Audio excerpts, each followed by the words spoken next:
Ndichikutambirai zvekare pano paHatswerare 263 pano patokuzivisai manews updates ezvinhu zviri kuitika munyika yedu yeZimbabwe. Kana uchiri mune one this YouTube channel kusubscribe mahara wochana on the notification bell.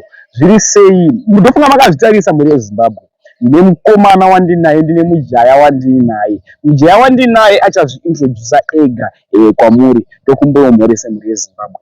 Muri yeZimbabwe muri sei? Zita ndinonzi Mambo Voni and I'm an artist.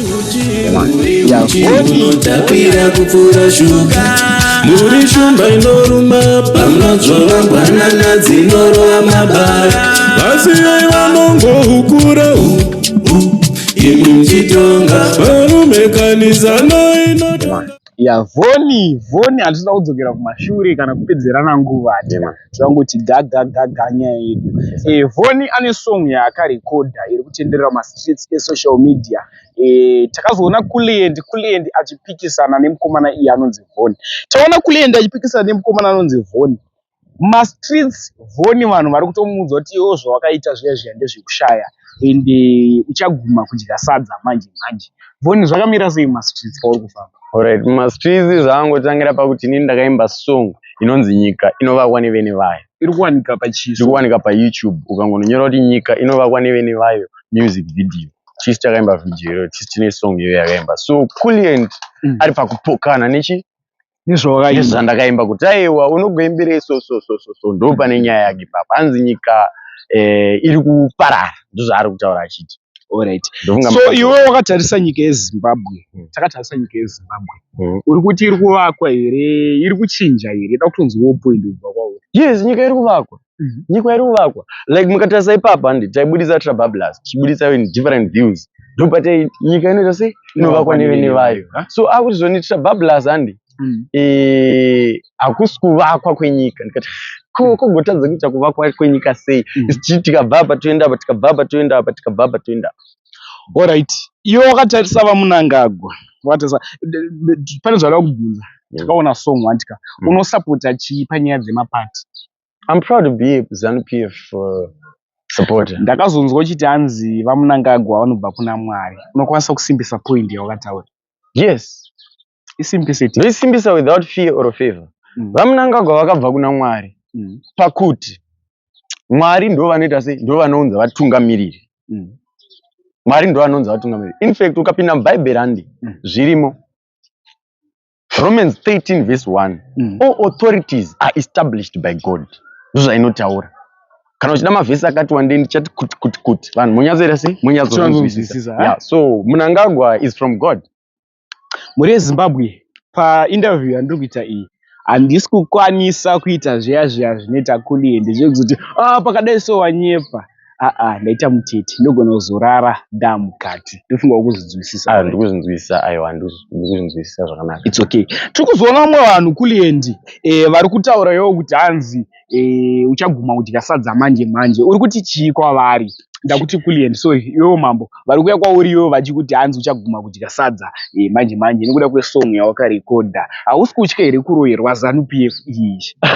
Makasimba here pasecurity? Kuguma kudya sadza zvireva kuti kudii manje? Nzara here kana kuti chii? Aiwa kana hatichikorohwa baba. Hatichikorohwa, takatosimba pachezvedu. Ukaenda ndofunga paFacebook pangu handi ndakatozouya ndakutonoudza vanhu kuti amai mukona chii? Inini handi handiite zveviolence, handiite zvechii. But if you come to me kune inonzi self defense handi. That's how I defend myself. Yes, I'm an artist. Yes, I have security. I'm still an upcoming. Security yangu nditori nayo, but don't mess around me. Yeah. Yes. Alright. Tikuzoona kumacomments omwana uri kuuya uchiti hanzi kuda akwa iwewe kuna Wikini Uchivhayo. Ende unosimbisa here Wikini Uchivhayo nekwavanhu kwavanoita maakwa kana toda kutokumbirawo akwa. Tikumbirawo come on. Okay. Zvine uchenjeri ndingati kusupporta ZANU-PF handi. It's a choice. Kune munhu wese akaniteerera. It's a choice kusupporta ZANU-PF. Zvokuti kwazonzi kune zvaakuitwa ikoko handi. Ndezveikoko handi. Then vari kunzwa kunge vazoni uya uzviitira because akuda chaku. But supporting ZANU-PF it's not for kuti uzopuwa akwa kana kuti chii. Ukaona chakanaka, ndofunga ndine rimwe video randakaita ndichizvoni, ukaona chakanaka chaitwa handi. Isusu vaimbi handi. Tinoimba zvatinoona, tinoimba zvatinorarama. So ini ndaona Trabablas yakanaka ndaimba ndatorekodha song ndatorekodha video ndatoposta. So kukumbira ako handi mira vanogona kuona kunge ndizvo zvandiri kuita, but me I'm just appreciating the good works. You get what I'm saying? Yeah. Yes. Nzwisisa ine mwe yeZimbabwe ina anotaura party yandinosapota pataurwa naVhoni party yake. Saka muzozoti hatirare newewo futi. So Vhoni ndine mubvunzo wandinoda kubvunza ini. Yes. ZANU-PF yakakuitirawo chii chaunoti ichi yakandiitira? Nekuti takaonawo kuimba, vazhinji maartist vanozoimba vaya pamwe anenge atengerwa kuti akobuda achitiwa Mnangagwa Huchi, obuda achiva praise. Iwe wakaitirwa chii iwewe?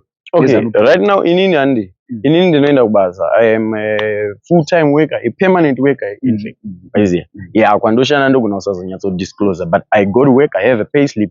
Every morning I go to work, ndodzoka time dzinopera basa. So inini handi, ukaona munhu ari kuzoni chakuti munhu ari kungoda chi? Ari kungoda zvinhu on a silver platter.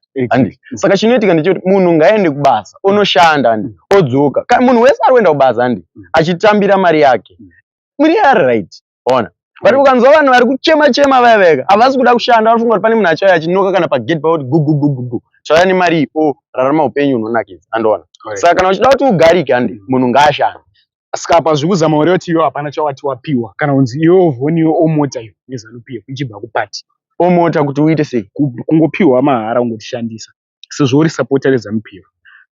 Bhaibheri chero rinototi ndinoropafadza mabasa emaoko ako. You get what I'm saying? Bhaibheri mabasa zvorazvo kushanda, pane kushanda kuri kuitika kuti uwane something. Uchadya cheziya. You get what I'm saying? Uchatodikitira kuti uite sei? Udye. So don't expect kuti ZANU-PF ichauya ichiti waiziya mwana wangu atambira no, that is not going to happen. Saka ukuri kuti iwewe Vhoni ndine mubvunzo wada kubvunza. MuZimbabwe hamuna nzara. Ndozvakuzama kutaura. Hamuna nzara. Mabasa arimo. Muri yeZimbabwe ndofunga mukuzvira. Wait. Unogona kuti uda basa handi? Zvikwaniso wakadzidza ere? Arina basa wakadzidza ere? Unogona kuti zona indoda kunoita chakati, but basa riri kuenderana newe handi. Hauna kudzidza zvekuti upinzwe pabasa ero. Uzofamba uchizoti kuna mabasa ndakatsvaka basa ndikarishaya. Wakadzidza ere first? Ona. Dzidza, enda kuchikoro, munhu ngaende kuchikoro, munhu ngaite macourse, ngaite machichi. Wosvika zo ndakaita boiler making. Ndiri plumber. So. Mukanzi uri kudiwa maplumber. Kwese kugovernment kudiwa mateacher. So give the qualifications. Wana basa. Kwete kufamba uchiti hakuna mabasa and stuff. That is bullshit in fact. Alright. Muri yeZimbabwe ndofunga manzwa mukomana anonzi Vhoni achitaura mashoko anga achitaura. Vhoni, unoti chii kune vanhu vanoshoropodza mutungamiriri wenyika yeZimbabwe? In fact, unaona chii? Supporting Zimbabwe is a free country. You support what you love. And supporters are monoda boys. Yeah, but I encourage you, join the winning team. That's what I encourage you Zimbabweans right here. Alright, mashoko ako ekupedzisira ndekuti chii? Ekupedzisira unoda kutaura mashoko ako ekupedzisira ende tataura maplatforms ari kuwanika masongs emukomana, namba dzemukomana togona kungoisa pascreen apa kana atibvumira kuti titese tiposte namba dzake. Mashoko ako ekupedzisira ndekuti chii? Ndekuti nyika inovakwa nevene vayo. Ngatibatsiranei kuvaka nyika. Iwewe ukakanya dhaka, uyu obata nepapa, uyu obata nepapa, nyika yavakwa.